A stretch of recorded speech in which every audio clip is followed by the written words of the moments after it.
All right, let's get started. Hi, everyone. Thank you so much for joining us here today. My name is Sarah Kwan. I am with Victor Stanley, and welcome to our Victor Stanley Lecture Series in collaboration with TCLF. So today's webinar is a part of the Landslide in Action webinar series and is titled The Legacy of Two Major Campus Protests. I just have a couple quick housekeeping items to go over before I hand it over to Charles and the panelists. So from attending today's webinar, you're able to receive 1.25 CEU credits. You must complete and pass the quiz in order to receive the credit. We'll be posting the quiz link throughout the webinar in the chat box. Also, an important note, for today's webinar, we have turned on closed captioning for everyone. However, you may have to turn it on your own individual screen if you do not see it. So in order to do that, if you scroll down to the bottom, you should see a toolbar and be able to click Show Captions or Live Transcript. If you have any trouble accessing this, please let us know in the chat box and we'll help you figure this out. This webinar is also being recorded and will be available on our website under our learning page and also on the TCLF's YouTube channel. Now it's my pleasure to hand it over to Charles and the panelists to begin the presentation.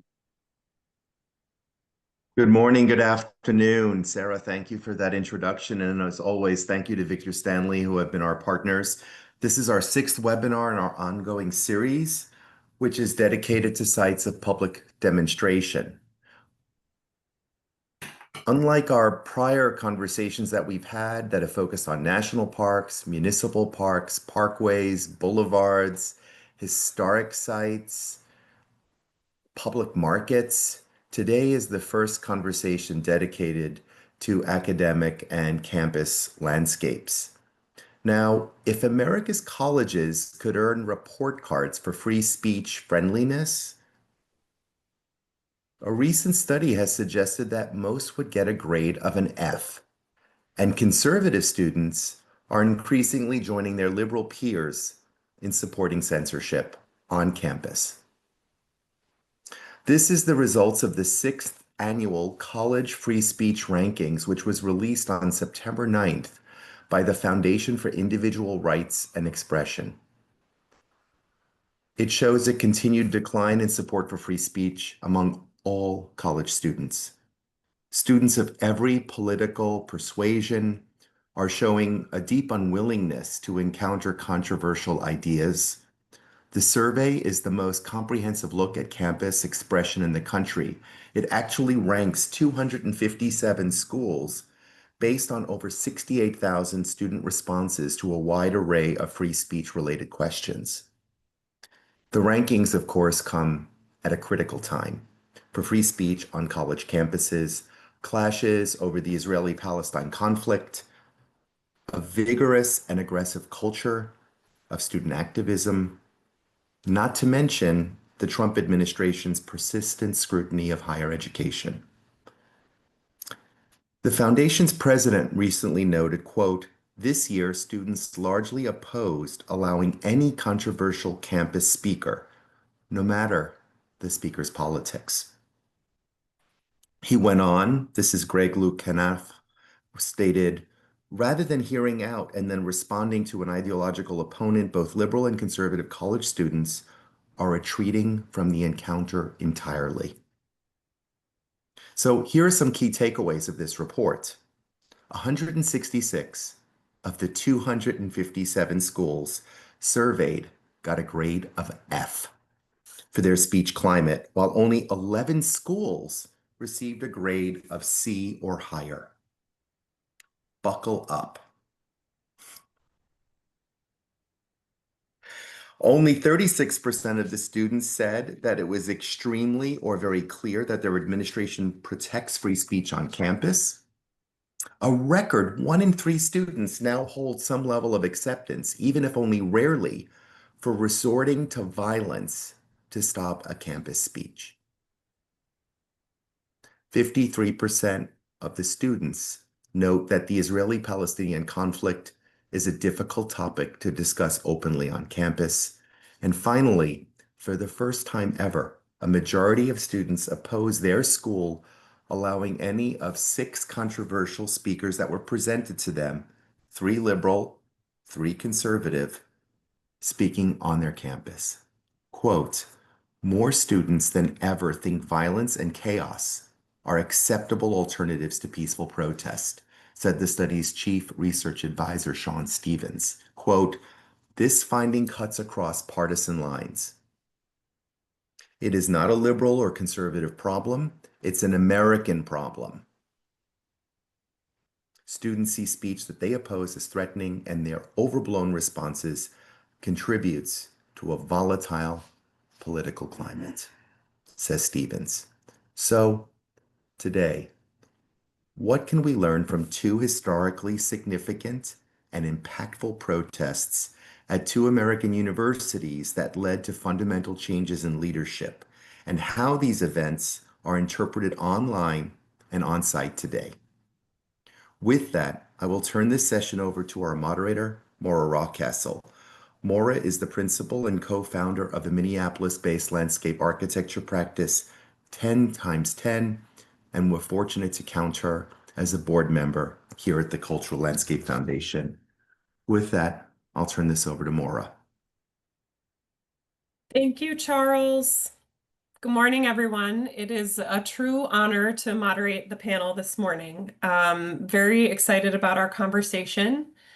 And I think at the crux of this conversation today, as Charles oriented us to, are these two landscapes that have borne witness to events that really changed the course of history and hold these important stories within them, both visible and invisible and in different ways. In the case of these two campuses at Gallaudet and Fisk, it is these incredible acts of resistance and demonstration of values and views by the academic community that have woven themselves through time. I wanted to just orient us to some of these key moments in time and how the two kind of universities are working in parallel, but kind of dancing between this timeline in different ways. I'm going to share just one slide. Actually, this will be a good test to just make sure that our interpreters and the sharing is working well before we get into their vital presentations. So let me know if this looks okay. Yvonne, Crystal, and our interpreter. Okay, perfect. So dates can be tricky. I wanted to just put this up here as I talk through a couple of these. Gallaudet was founded in 1864 as the National Deaf-Mute College. This institution emerged from the Columbia Institution of the Deaf, Dumb, and Blind, a grammar school that was chartered in 1857 by the U.S. Congress. And the campus was laid out by the landscape architecture firm Olmsted and Vaux & Co. in 1866. Fisk was founded in 1866 and was supported financially by the American Missionary Association, which is a New York-based Protestant abolitionist group, and it was a prominent HBCU. In 1924, W.E.B. Du Bois, an alumnus and prominent civil rights activist, delivered a commencement address at Fisk University, which challenged the university president at the time, Fayette McKenzie, and his autocratic administrative practices. And that fall, student protests ultimately boycotted classes and led to McKenzie being forced out. In 1930, the Fisk campus was created and more designed by the Olmsted Brothers firm and the first African-American landscape architect, David Williston. Olmsted was long deceased by that time, but his sons and colleagues were carrying out his design principles. In 1952, Louise Burrell Miller and others sued the DC Board of Education to have deaf African-American children educated within the district, and she won. 24 Black deaf students attended what became known as the Kendall Division II School for Negroes at Gallaudet University.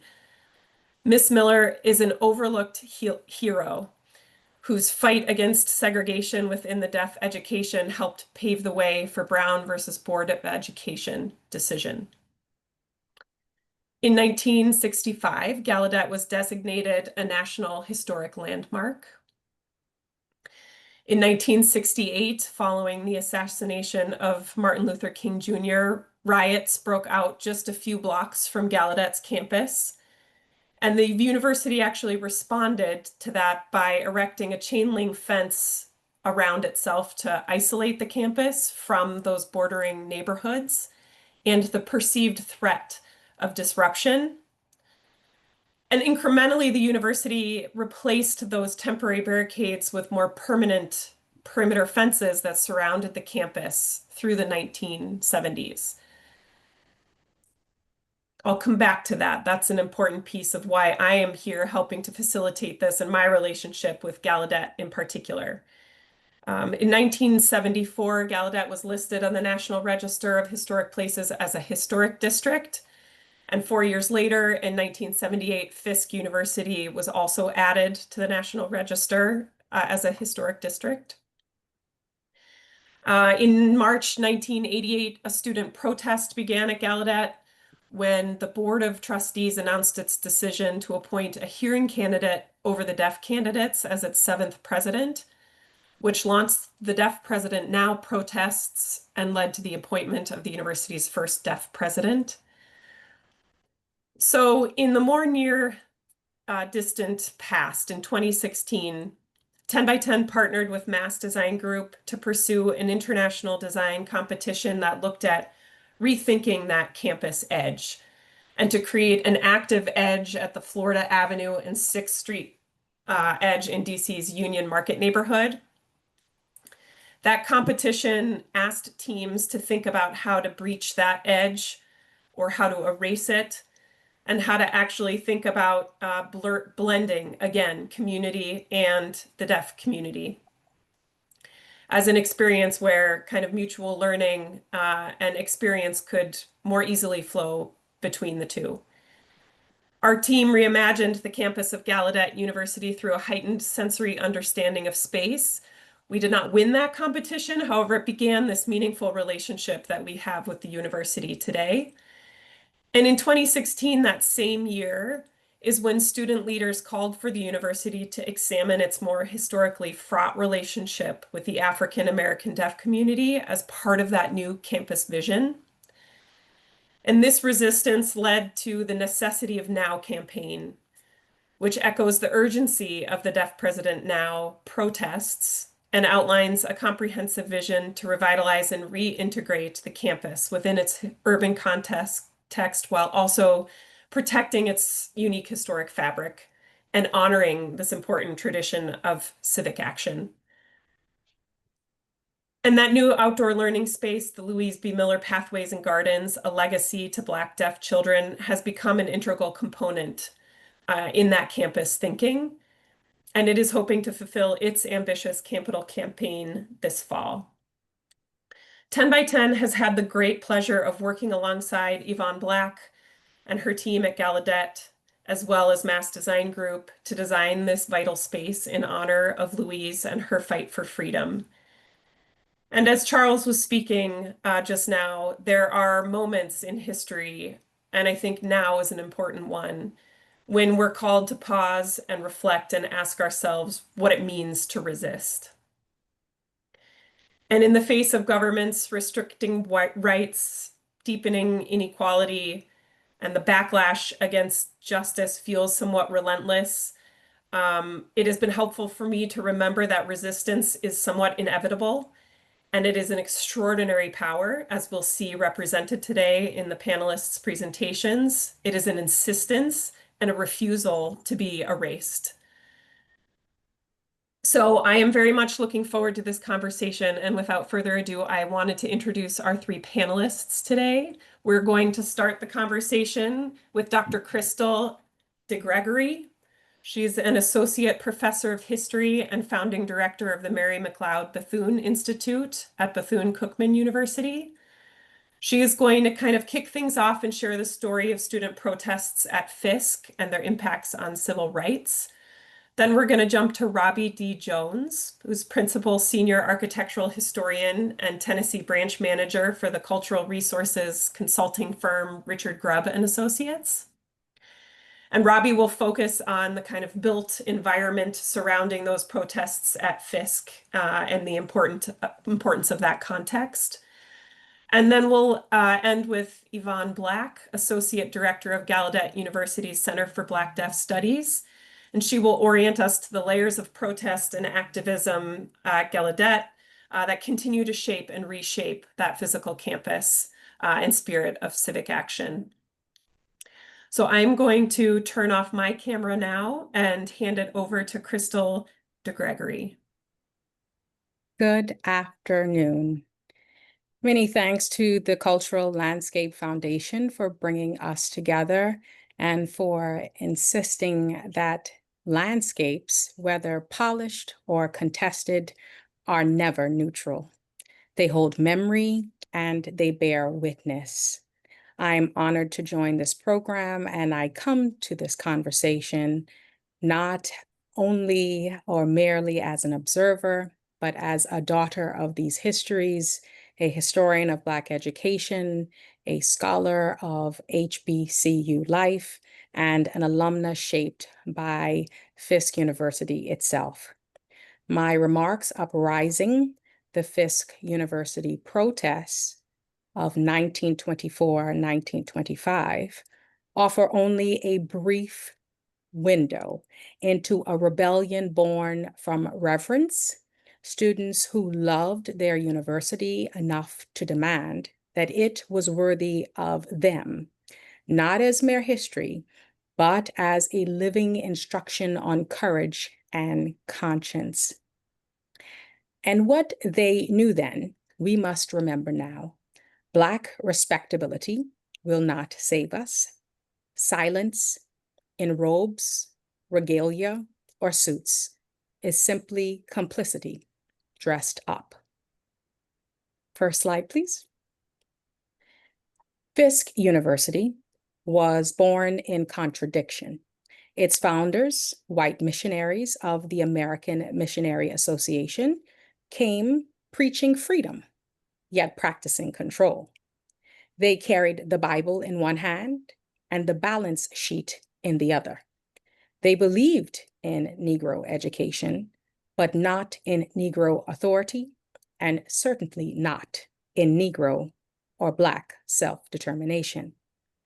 By the early 20th century, the spirit of missionary zeal had hardened into the machinery of white management.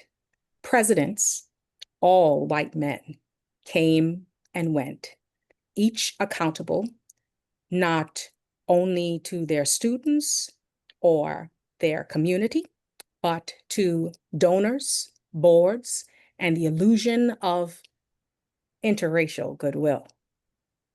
When President George Gates's presidency collapsed under exhaustion and injury, Nashville's Black community called for a Black successor. They wanted a president who knew their children, not as wards, but as witnesses, who saw their children and their education as liberation, not containment. But in 1915, the Board of Trustees chose yet another white man. Fayette Avery McKenzie, a sociologist from Pennsylvania, whose closest dealings with racial others came not from Black America, but from his racist studies of Native Americans. He arrived with a motto: "Let us dare to be a university," and a plan to raise both funds and standards. On paper, it looked noble. In practice, it became a regime. McKenzie saw Fisk's students as moral projects and its reputation as fragile at best. Determined to please white Nashville and Northern donors, he imposed a suffocating regimen of respectability. Women's uniforms were regulated down to their stockings. Men and women could not walk side by side. Chapel attendance was mandatory. fraternities, sororities, and student publications were banned. Even conversation, it seemed, required permission. Now, he was not the first president to confuse discipline with dignity, but he was perhaps the most efficient at it. McKinsey won white praise for what they called order and character building. He raised over $1 million and won accolades from the New York Times. Yet, in pursuing the favor of those who had no stake in Black freedom, he alienated those who lived it daily. Advance slide, please. Fisk became a symbol of what one scholar called white goodwill gained at too great a price. Meanwhile, the world outside was changing. Black veterans were returning from World War I, unwilling to exchange their uniforms for subservience.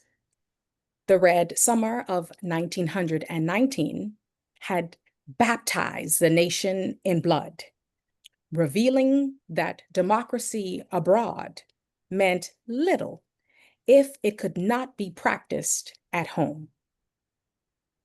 In Harlem, Black artists were birthing a new consciousness, fierce, unapologetic, and free. Yet, at Fisk, students were expected to remain quiet, grateful, and contained. They could hear the world roaring and freedom, but found themselves muzzled in the name of morality. It was inevitable that the tension would snap. The match was lit in June 1924, when William Edward Burghardt Du Bois, W.E.B., Fisk's most distinguished alumnus to this day, arrived to campus to attend the graduation of his daughter, Yolanda Du Bois. Invited to speak at commencement, he used his pulpit not for praise, but for prophecy. His address, Dio Turney Silenti, of long silence, charged that, quote, discipline is choking freedom, threats are replacing inspiration, ironclad rules and suspicion are almost universal, end quote. He accused the administration of teaching subservience instead of courage, of preaching propaganda that glorified the liberal white South while silencing the truth about racism. Quote, the duty of rescuing Fisk rests upon us as graduates, he declared. It is a duty which we may not shirk, end quote. The administration was furious. The students were electrified. By February 1925, next slide, please, their patience was gone. More than 100 students of Livingstone Hall broke curfew, sang spirituals, and marched through the campus chanting, away with the Tsar, and before I'll be a slave, I'll be buried in my grave. A spiritual the world first heard through the voice and arrangement of Ella Shepherd Moore, original Fisk Jubilee singer.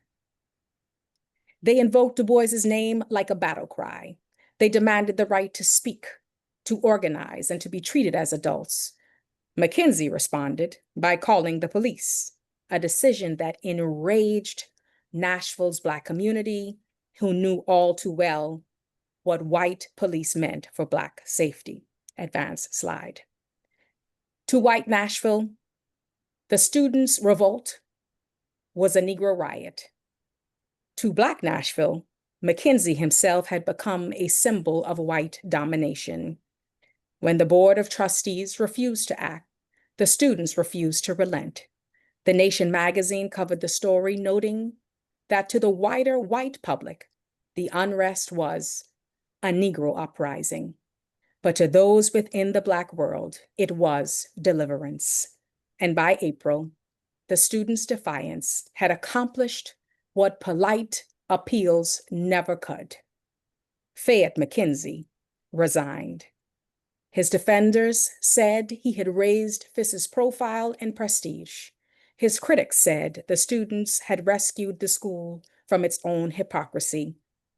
Both were correct.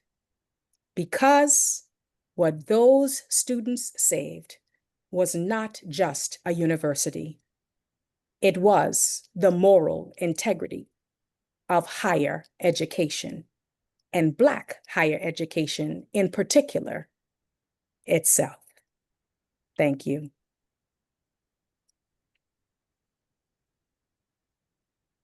Thank you so much, Crystal.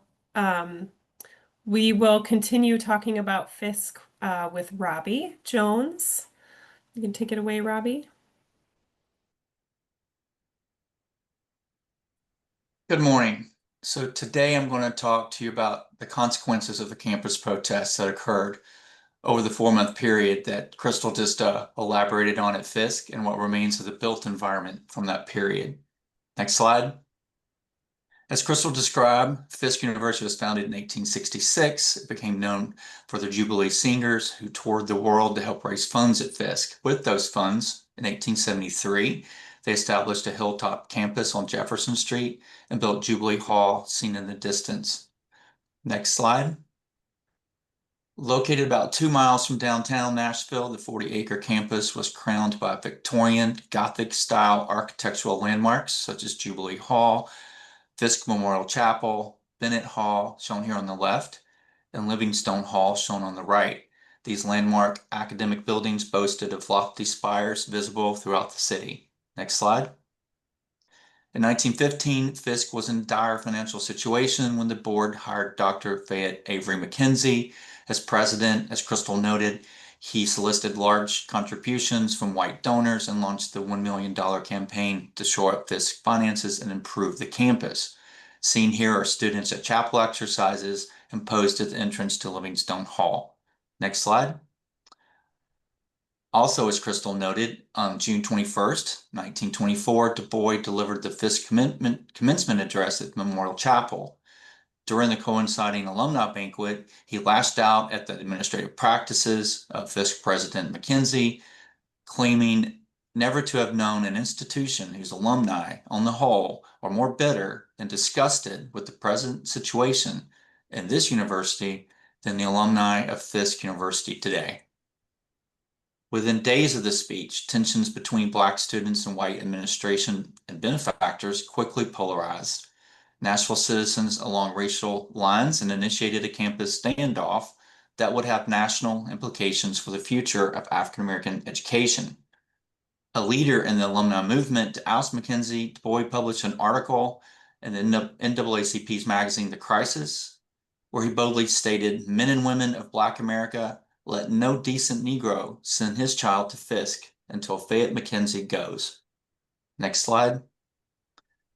As Crystal recounted, in the fall of 1924, tension between the students and administration was palpable.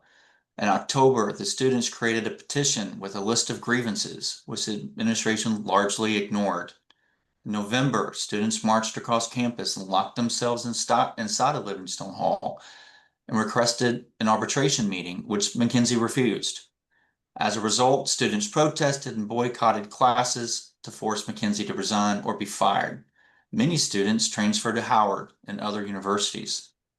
The hostility at Fisk came to a head on the night of February 4th, 1925, after Mackenzie gave a chapel talk to the students. Afterwards, male students in Livingstone Hall once again marched through the dormitories and onto the athletic field, beating pans while singing. In response to protests, Mackenzie summoned the all-white Nashville Police Department, who sent 30 policemen armed with riot guns to campus. As Crystal noted, white newspapers across the country published articles describing the event as a revolt and mutiny carried out by rebellious and unruly students. The articles were accompanied by photographs of overturned furniture and broken windows in Livingstone Hall's chapel. Some articles claimed the students had fired at the policemen and marched towards the president's house in Jubilee Hall. Local racial violence was exacerbated. The situation was exacerbated when a white mob lynched Samuel Smith, a black teenager, in Nashville on December 15th, 1924. A few days later, Mackenzie agreed to an arbitration meeting with over 3,000 people in attendance at St. John AME Church. However, there was no resolution. In response, students initiated a strike and departed the campus in protest. The controversy made national news. When donations dwindled, the Board of Trustees were forced to intervene and Mackenzie resigned, although he was allowed to stay through August 31st, the end of the fiscal year. Next slide. In 1925, Fisk hired Thomas Elsa Jones, a 35-year-old Quaker from Indiana. Jones was eager to appease existing tensions. Students who had been suspended were reinstated. The campus newspaper was reestablished. An athletic association and student council were created. Sororities and fraternities were allowed. An electric dress code was implemented. Opposite-sex students could walk together on campus once again, and student dances were allowed. In June 1926, the administration invited 3 Black alumni to serve on the Board of Trustees. Jones also promoted African Americans to administrative positions, including the Dean of Students. He hired an array of Black artists and educators, such as Charles S. Johnson, who established the Race Relations Department in 1942 and would become the university's first Black president in 1947.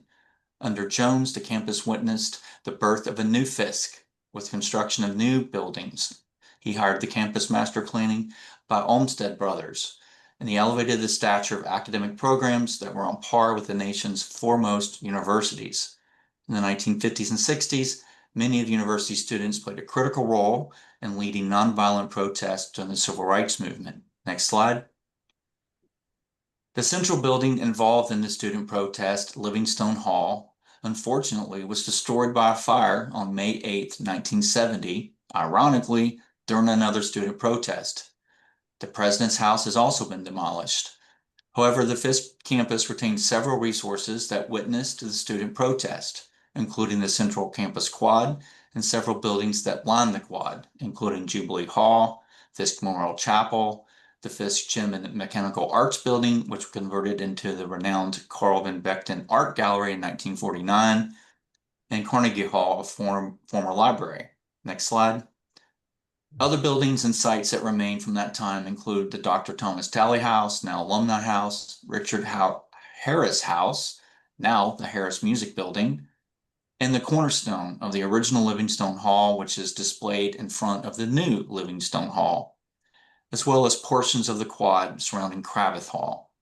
The National Park Service designated Jubilee Hall a National Historic Landmark in 1974 and listed the campus on the National Register of Historic Places in 1978. However, the nomination does not reference the student protest in the 20s, the Race Relations Institute launched in the 1940s, nor the student activism that occurred in the 1950s and 60s.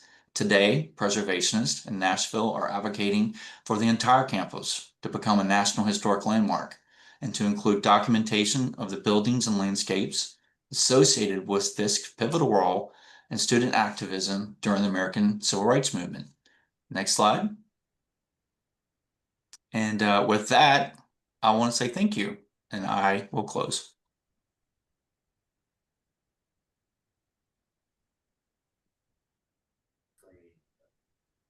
Thank you, Robbie. I'm going to hand it off to Yvonne Black, who will now shift the conversation towards Gallaudet University. Take it away, Yvonne. Thank you, Mara. Hello, everyone. Good afternoon.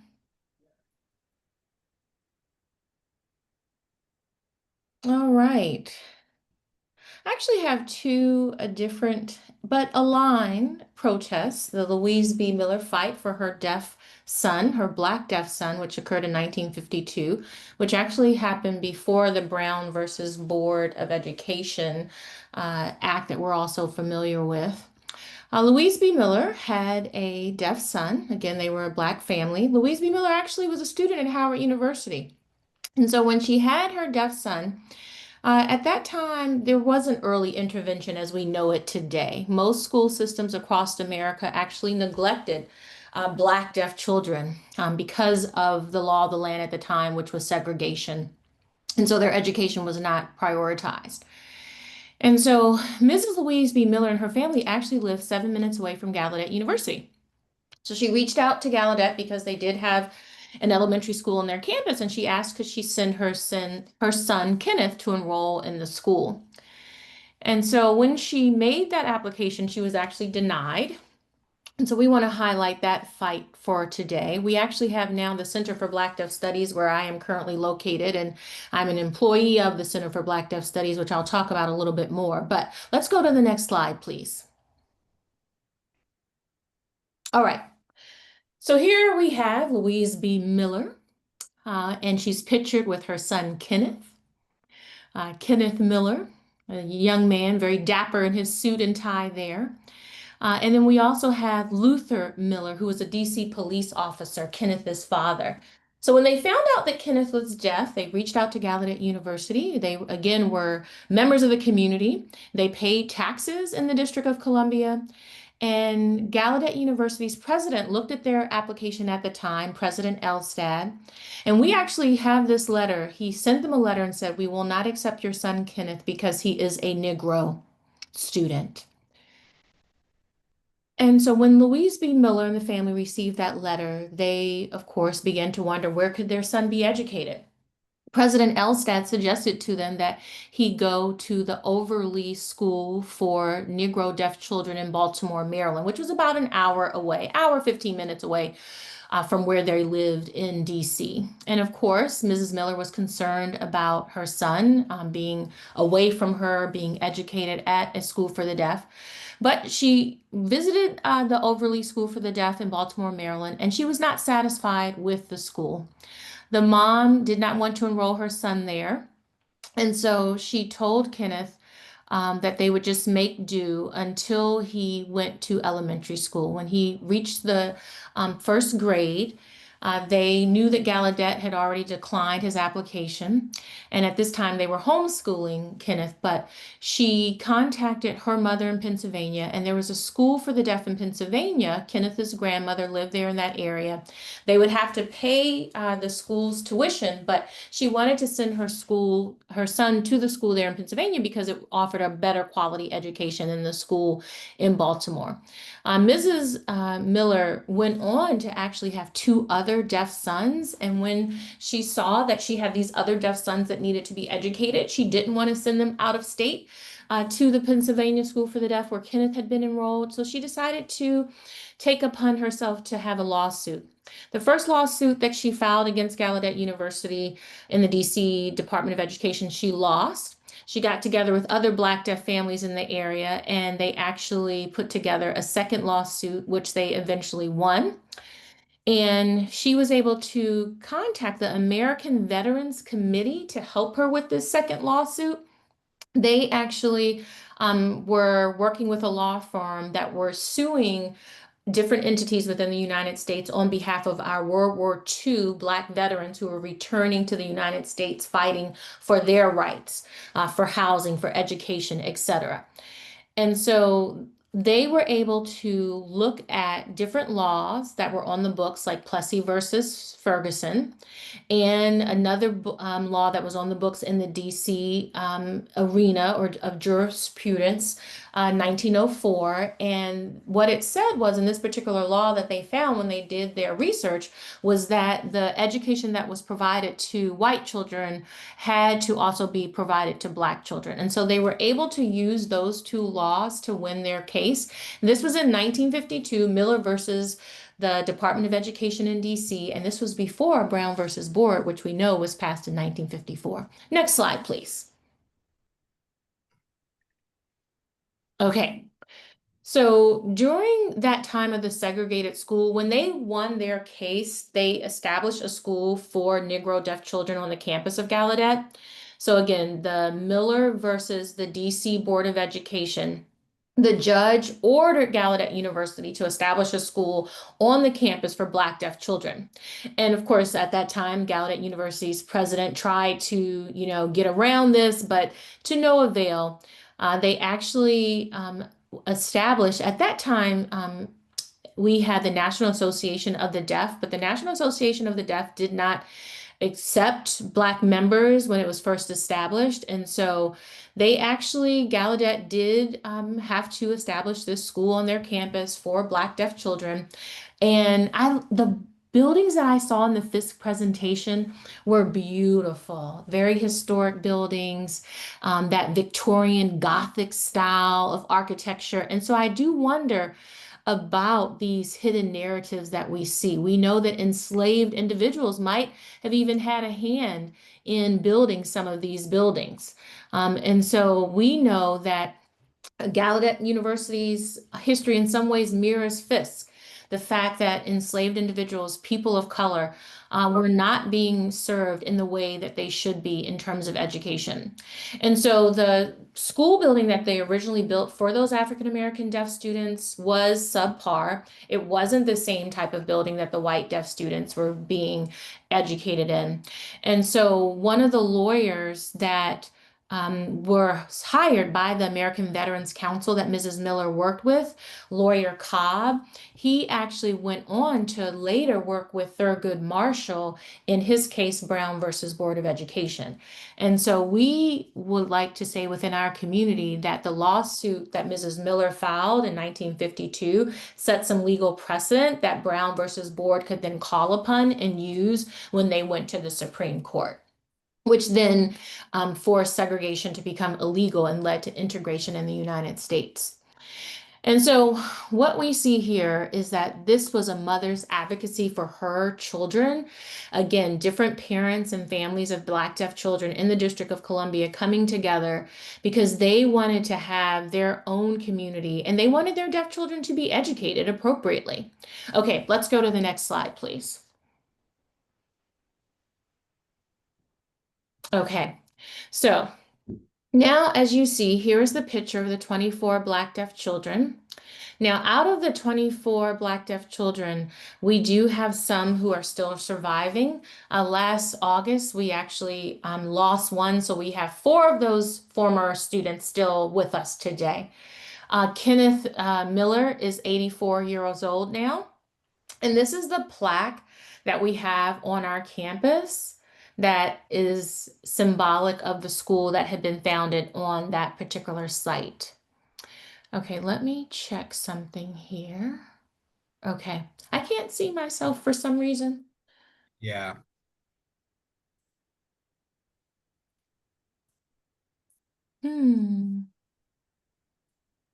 So sorry, can you all see me? Okay, I can see myself now, so I think you should be able to see me now. So the plaque is here on the site of the former segregated school for the deaf. We know that the 24 Black deaf children, none of them received a high school diploma. Again, they attended this segregated school on the campus of Gallaudet University, but none of them graduated with a high school diploma. Some of them got a certificate of completion, but not an actual high school diploma. And so because of that, we wanted to rectify that history. This is right in front of the old gym on our campus. And I know that, of course, this history is so important. When I came into Gallaudet University as a student, I learned about this history. It was a hidden history really on our campus. And so when they went to, and you see the children pictured here in the photo on the left, again, this was a hidden history within Gallaudet. They wanted to tear down the segregated school that was on the campus. And when I came in as a student, I remember protesting. A protest of one. Someone told me that they were about to demolish the building, and so I got on my shoes, and I didn't know exactly what it was all about, but I knew that building had something to do with my history as a Black deaf person. And so they had the bulldozer over there and there was fencing up, and I actually like removed the fence and I stood in front of the bulldozer and I told them that they weren't going to be able to tear down this building. And then some other classmates came and joined me. We didn't really know the full story, but we hosted our own little mini protests. And again, we were concerned. None of those 24 Black deaf children received a high school diploma. So they ended up calling Gallaudet security on me. And just like Maya Angelou, I said, I shall not be moved. And so they said they were going to have to arrest me. And I said, go right ahead. Put on the cuffs. I'm ready. So then they called the DC police out. And the DC police officer came over. And, he started talking to us. And I told him, would you let them do something like this in your community? And he said no. And after that, of course, he left. We were there all day, all night. The president came over to talk to us and said, well, what are your demands? And I said, well, we have to have something. If you're going to tear down this building, we have to have something that commemorates the building in this space as a Black deaf space. And so the compromise was they ended up putting up this plaque. Okay, let's go to the next slide, please. Okay, so we talked about Black deaf oppression and the Black deaf community's fight for justice through Louise B. Miller. Now, many people who can hear are familiar with this. People growing up, people would tell me, okay, you're deaf and you're going to be very limited in what you can do. And so that is a common experience in the deaf community, where at Gallaudet University, we had hearing presidents until 1988. And so this was because of oppression by hearing people towards deaf people, viewing us as in some way subhuman. And so deaf people, though, know that they can do anything except hear. And so what we have here is the Deaf President Now movement. At that time, in 1988, the Board of Trustees decided to appoint a hearing president, and the students weren't going to let them get away with that. The students knew that they could have a role model, that they could have a deaf president. And so deaf people rallied together. It is known as the week the world heard Gallaudet, because deaf people, contrary to popular belief, were not necessarily quiet people. We know how to raise a ruckus as well. And so the community got together, the students got together. Many of you may be familiar with the Deaf President Now movement. It captured national and really international attention. And by the end of that week, the trustees reversed their decision and offered the position to a deaf individual, I. King Jordan. Again, the week the world heard Gallaudet. And you see the students here at the front of the campus, and they have the banner, "We Still Have a Dream," and they're carrying that. And they were arm in arm, lockstep, making their views known.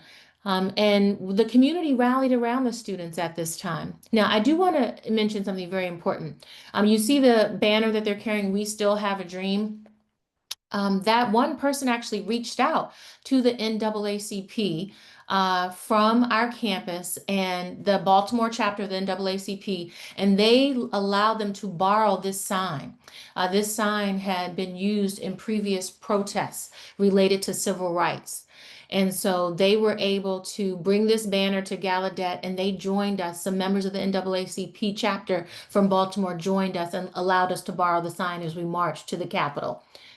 And again, the white deaf community was very involved in this protest. This protest did, though, marginalize Black and brown people. Again, this was in 1988. And, the protests that we host, the ways in which we fight for our civil rights, we knew that hearing people in the neighborhood, though, were our allies. Hearing folks in the neighborhood brought food to the students, and it was a very powerful time on our campus. The neighborhood really got behind Gallaudet and our ambitions. Schools even across the country, deaf schools across the country, closed so that they could send representatives to the protests. Let's go to the next slide, please. All right. Now, because of the objections of the students and their protests, they shut down the campus. And at the end of that week, Dr. I. King Jordan was appointed as the first president of Gallaudet University who was deaf. Again, the university founded in 1864, and until 1988, they had hearing presidents until the appointment of Dr. I. King Jordan. And since 1988, the university has had all deaf presidents since that time. And we owe great debt to the students for the protests that they hosted to make that change happen. So again, I. King Jordan is famous for his quote in saying that deaf people can do anything except hear. And so we know that teachers of the deaf rallied and are role models, and now deaf students everywhere can aspire to become the Gallaudet president. They know that is not without, still within their reach. Okay, let's go to the next slide, please. So we see that there are parallel movements from Louise B. Miller's protests for her son, the lawsuit that she filed, and the protests of the students in 1988. Both of those protests were for fights against systemic injustice.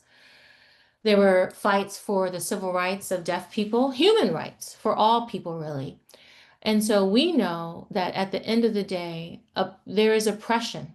The oppression was within the white deaf community, but we still have been empowered as a community, and we know that when needed, we will rise up against injustice. And so you might remember that I mentioned the 24 Black deaf children that were originally enrolled in that segregated school on campus. We have the National Black Deaf Advocates Organization, or NBDA. And during the Black Lives Matter movement of 2020, after the murder of George Floyd, we recognized that there were still things that we needed to do here at Gallaudet University. The Black deaf community had asked 3 or 4 presidents previously to recognize Mrs. Louise B. Miller in her fight for justice. And so, of course, it took a Black man dying, George Floyd, the catalyst of the Black Lives Matter movement in many ways, for us to think about some of the things that we needed to correct on our campus. Let's go ahead to the next slide, please. So you see here, oh, wait a second, go back one. I'm sorry. Can you go one? Yes. Okay, I want to point out on the left, the letter, that is the letter that President Elstad sent to Louise B. Miller refusing Kenneth's admittance because he was a Negro. Okay, now the next slide, please. Okay, here we are. So again, we have these parallel protests, these movements for civil rights.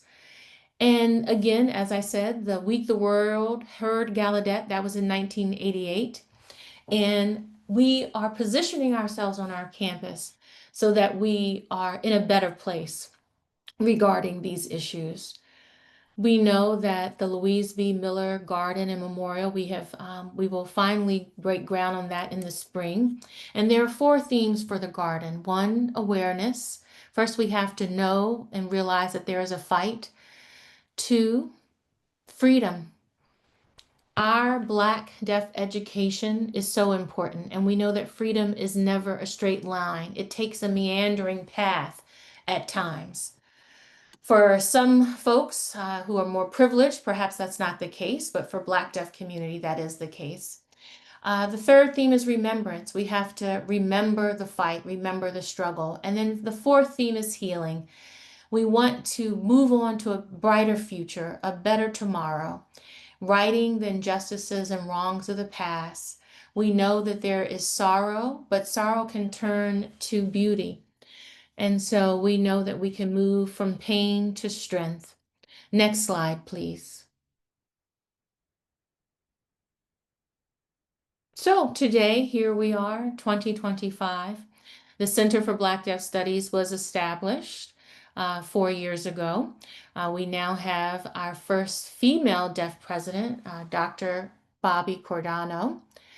And we know that without Bobby's support, President Cordano's support, We wouldn't, of course, many years later, but we did host a graduation ceremony in July of 2023 for the students, which is who you see pictured in their purple regalia, their kente cloth stoles. We wanted to restore unto them what was stolen, and we were able to grant them their high school diplomas after many years.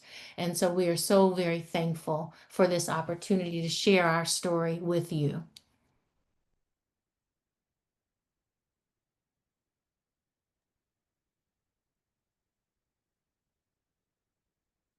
Thank you so much. Let's make sure we get, yep. Okay, yep. Mm-hmm. Perfect. Thank you all so much. Robbie, Yvonne, Crystal, that was amazing. Your presentations were just awesome. I cannot wait to dig into this a little bit further in conversation with all of you. Wow, I just saw rocket ships on Charles's screen. I didn't know that was something one could do.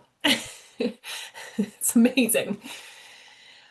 I wanted to, yes, and I think in the chat you see an invitation to ask questions. So please, any questions that emerge, we will pepper those in.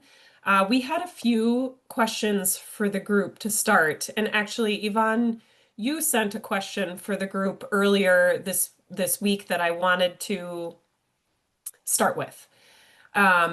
This important question of how do acts of protest and public memory reshape the identity of a campus over time? And what does that reveal about whose voices have been centered or silenced in its design and storytelling?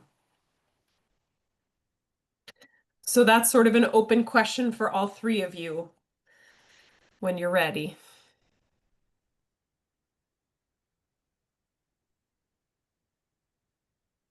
I'll take a stab at it. I believe it belies a deeper truth about the political nature of education itself, not just its transformative power, and not just the assumption that everyone should have a requisite amount of it. When you look at the built environments of these spaces, their very names are political. Fisk, for example, is among more than a handful of the nation's oldest private, historically Black surviving institutions that bear the name of its white benefactor. And that matters. It matters whose name is on the diploma. It matters whose names are on the buildings. It all matters. And it softly shouts, visibly marking who matters most in these places and spaces as people. I would like to segue off what Crystal had to say. Here in Nashville, the city is initiating several projects to document these spaces where the protests took place, where the conversations took place, where the important people lived, and initiated their activism. I believe, at least from my perspective, that those spaces have been overlooked, and over time have gotten lost and forgotten. They are, as Yvonne mentioned, hidden histories. So we're taking a much more aggressive approach to try to find those hidden places. At Fisk, for instance, we did a civil rights documentation project a couple years ago, and we talked to actual students, veterans of the movement, to find out where these places were. On the one hand, they were hidden on purpose because they were places that needed to be hidden. Students would have secret meetings in basements or in rooms or dormitories that weren't meant to be known. So we had to find out where those places were. And so we've shown some light on those places and at least got the information out there, so those places can be acknowledged. In some instances, the places have disappeared. The dormitory where Diane Nash lived was recently demolished. However, the dormitory where John Lewis lived is still there. The church at Clark, where the student training workshops were held, is still there. We got it listed on the National Register. During the documentation, we actually found the seats where the students trained tucked away in a closet at Clark, and they didn't even know that they were the chairs. And we had photographs that showed it, and we discovered it in real time, and all of us started crying and had chill bumps because we're like, here's a physical connection to those student trainings where the students, were training for the sit-ins and such. So those stories are finally coming out, but we need to work harder. And Crystal and I were just chatting where we need to talk to Fisk about how to acknowledge these 1920s student protests, which I think a handful of people in Nashville even know about, and interpret those to the public, to alumni, to students and such, so they can understand that this role is now 100 years. Those protests were exactly 100 years ago. It didn't happen recently or even the 50s and 60s. It's been over a century of activism. So anyways, the movement's out there in the preservation community. We just got to continue educating the people in power, the administrators, the president of Fisk, and others who have the power to do something. So that's my perspective of the work that we're doing. Yes, and I do want to answer that question as well. I think that in Washington, D.C., we have 200 different sites of the African American Heritage Trail, but there was no specific site related to Louise B. Miller. And so the DC city, they actually have honored Louise B. Miller. Their house residence is on that trail now. So there's that physical marker. And then we also know that history should shine a spotlight. We know that the history of Thurgood Marshall, and we all know Brown versus Board of Education, but we overlook some of the individuals who planted seeds that actually helped Thurgood Marshall win Brown versus Board of Education when it was tried before the Supreme Court. And so actually having a Black deaf anthropologist, right, so that we can excavate these hidden histories of the Black deaf community. We want deaf people and all people to know that Louise B. Miller did host this lawsuit in 1952, and she won that fight. And there was a lot of work that went into that. And so being able to, here at Gallaudet, have a marker or a memorial, we know that Gallaudet University is a predominantly white institution or a PWI, but we do have people of color here on this campus. We are integral members of the community, and now our story is finally being told. And Maura, Yes, I just yes. want to chime in with a sort of a follow-up question. I think a lot of the types of recognition that we're talking about are physical, something you can touch, whether, as Crystal mentioned, it's about how we name places. One of the things I wanted to ask everyone about, because this was a physical activity where we have two campus landscapes where the integrity of the settings where these played out still exists to a fairly high level. There are witness trees in some cases that shaded protesters that are now mighty specimens that go back, for example, to the Olmsted Plan. I think about the Vogue Memorial that was done a year ago up in the Bronx for O'Shea Sibley. I think of the kind of commemorative events that happened following the Lahaina fires last year. For example, the Lahaina Canoe Club have had an honorary event for one of their members, Carol Hartley. And I'm wondering about the notion of the dates, the seminal dates, when these protests took place on campus. Do the campus plan commemorative events or something so that you could be, quote, a part of that you're in, if to quote Hamilton, you're in the room where it happened? to remind people about that terra firma and the power of place.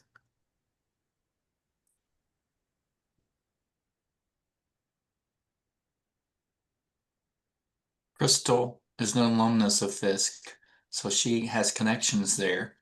And she's a celebrity, so she should be able to open those doors and help us be able to get a seat at the table. So I'm going to pressure Crystal into taking action, and I'm here to help. But I totally agree. You got to have a seat at the table to remind people of the power of place. I went to a presentation where a young African-American female scholar defined these places as the spirit of place. It enables the protesters, the students, to speak to us in real time by the place itself. And that was very powerful to me because we talk about sense of place, it's where we're looking backwards. But the spirit of place is kind of like real time, where they're speaking to us in the present. So I think if we were given an opportunity to explain that to the people in power, how important these places are, such as these dorm rooms and meeting places and hidden places, that maybe they would take action. Yeah, thank you, Robbie. And great question, Charles. Crystal, did you want to add to that at all or respond? I know you came off mute. Yes, I just wanted to say one of the things that I think is a cautionary note is the assuming of these causes under the guise of learning when they actually become almost economic engines of tourism, historical tourism. Whether or not they are historically accurate is sometimes a completely different matter. And so I think, again, we have to encourage responsible stewardship of storytelling, not just have people rush to commemorate, for example, the centennial of an event without really embodying the spirit of these very important historical lessons that we ought to not just teach and tell, but to learn from ourselves. I think there's also, I think this question that emerged in the chat, I want to address as well from Robert Ladd. And I'm curious too, both, I think in light of Charles's question, there's also this, question about what initiates activism. What was it about the physical landscape on these campuses that maybe supported or can continue to support in the future protest? So for your question here in the chat, any suggestions for designing structures to facilitate protest, free speech, and gathering? What other arenas or permeable boundaries or enclosures facilitate that ability? In the historically Black college and university tradition, I think most people would give credit to the chapel space, both as giving roots and wings, sometimes also being a tether, an unwanted tether, but necessary in order to plant important ideas into the landscape in order to encourage discourse. I believe, as a historically Black college graduate and also researcher, that the other very, very important place for accessibility is the university library and the support of the university's special collections and archives areas in particular as engines of not only preservation, but also of change. One of the things that bothers me most about HBCU culture is that we celebrate our HBCU alumni activists, but often resent our student activists. And those two things are inherently irreconcilable. We must do a better job at welcoming the diverse and often dissenting opinions of our students and pull away from a family dynamic that positions administrators, faculty, and staff as adult, quote unquote, parents to quote unquote children who are indeed adult customers of our institutions rather than our children. Yvonne? Yes, I wanted to mention here that I'm really excited about our memorial garden. Mara and her team and the mass design team is working on for us. We actually have 4 themes embedded in that: awareness, freedom, remembrance, and healing are the 4 themes included in the memorial garden. So we're designing a space where community members can gather. It will be an intimate space. We'll have benches, and it will have outdoor seating. And so it does give our students or any community member an opportunity to gather, to have a place for discussions. Teachers can host classes there. And so we really think that it is important on a campus to have spaces to gather, to convene, spaces of learning, spaces of activism. And I don't know if you're aware of this, but if we watch history, we know that Black people always have homes, often would have homes with front porches. The front porches would be the place to gather in the community, right? You would go to the porch. People sit out. I remember my granny sitting out on her porch, right? You just sit there, you're watching the community, people are coming up, you're talking to people. And so we are seeing the garden as the front porch of the Black deaf community at Gallaudet, where it can become a place for protests, for conversations, for connections. We can think of other civil rights movements, from the civil rights movements of the 1960s onwards, where we have different versions of the front porch, I think, right, for the Black community in general.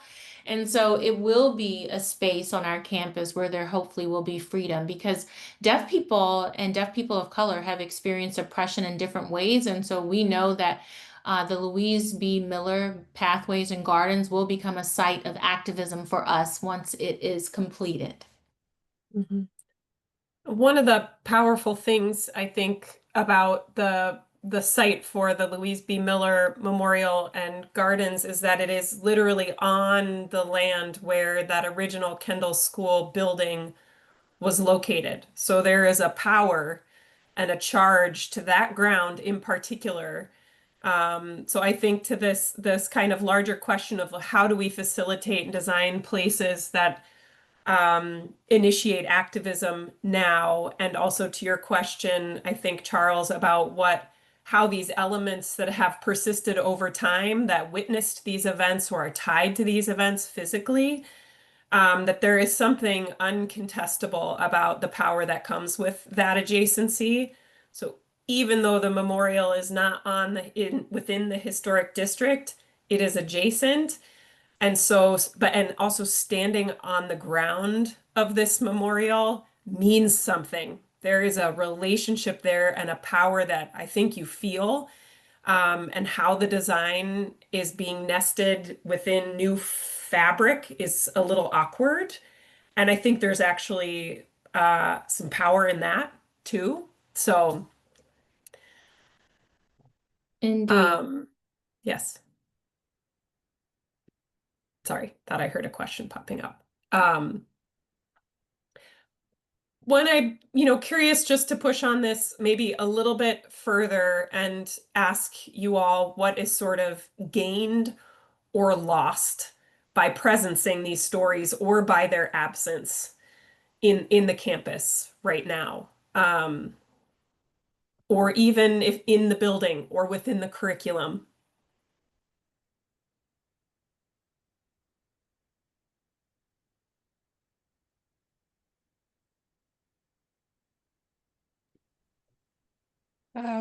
Fisk, of course, has the John Lewis Center.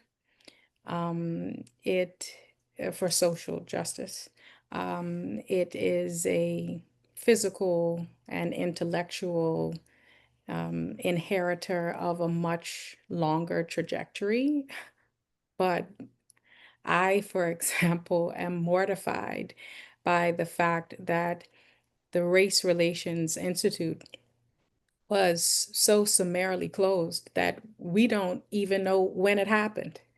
There's nothing, not just physically marking in the minds of this generation in an obvious way how pivotal the Race Relations Institute and Charles S. Johnson both were in the making of a better nation and of a better world. But we literally don't know when it closed. I mean, I asked people on Facebook. We went back and forth and back and forth.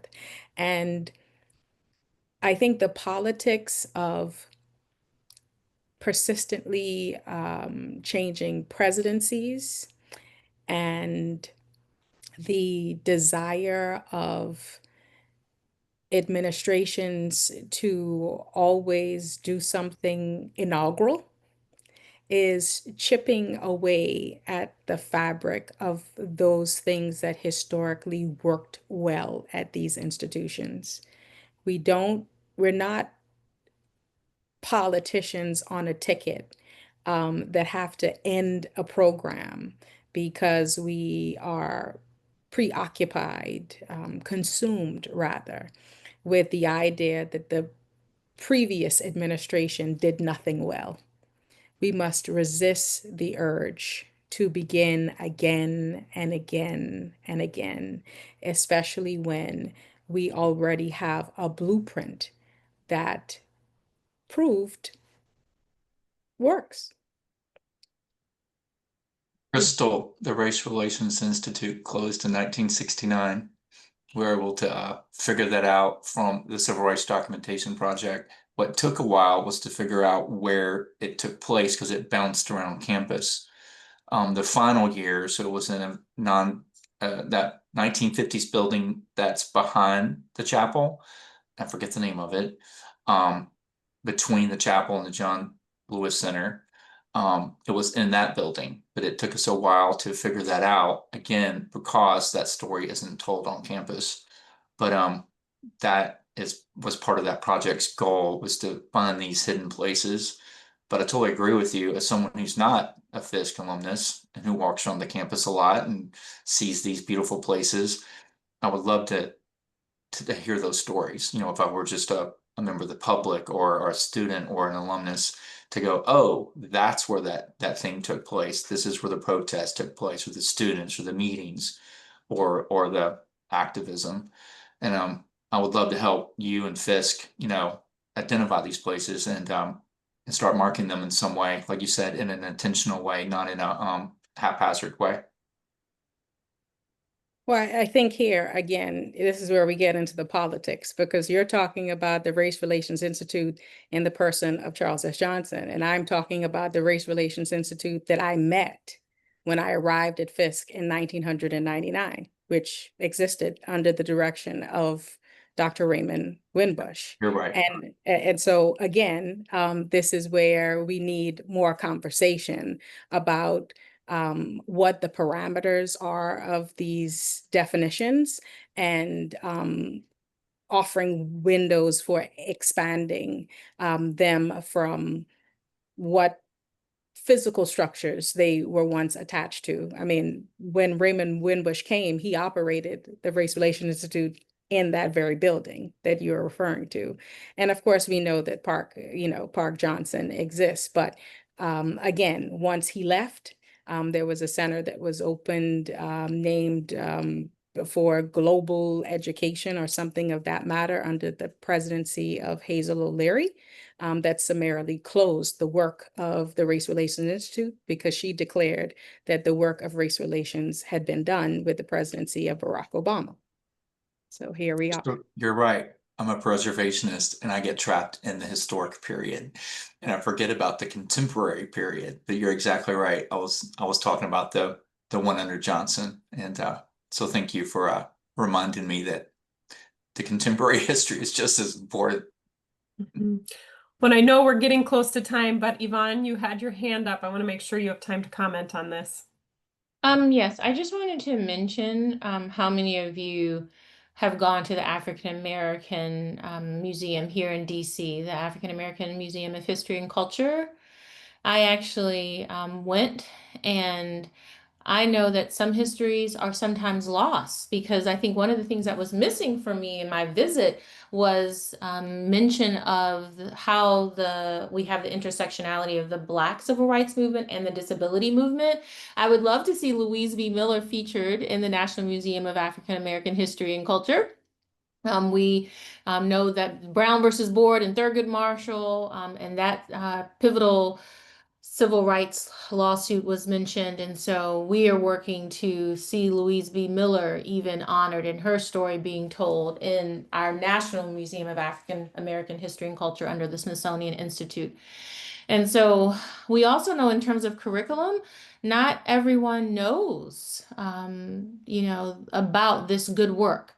And so we're working and even doing research here within the Center for Black Deaf Studies. It's wonderful that we have histories of sometimes having segregated schools for Black deaf children connected to HBCUs like Fisk.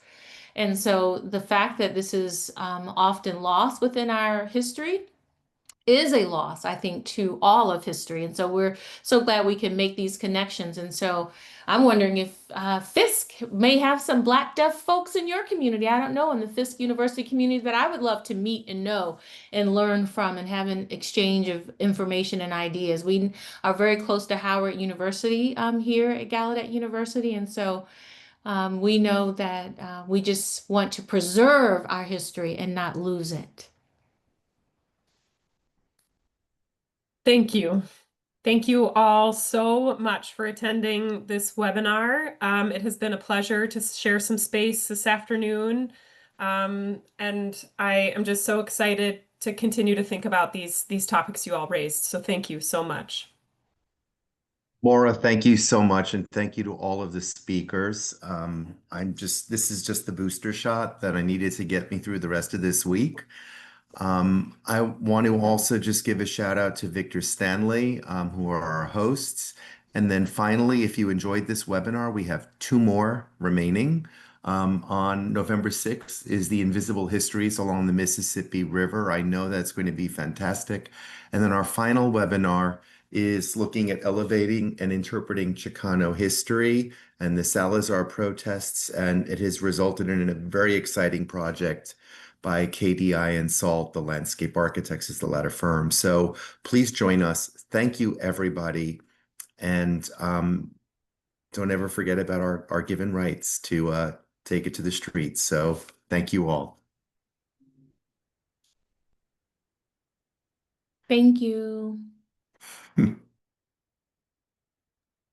you guys. I appreciate the opportunity.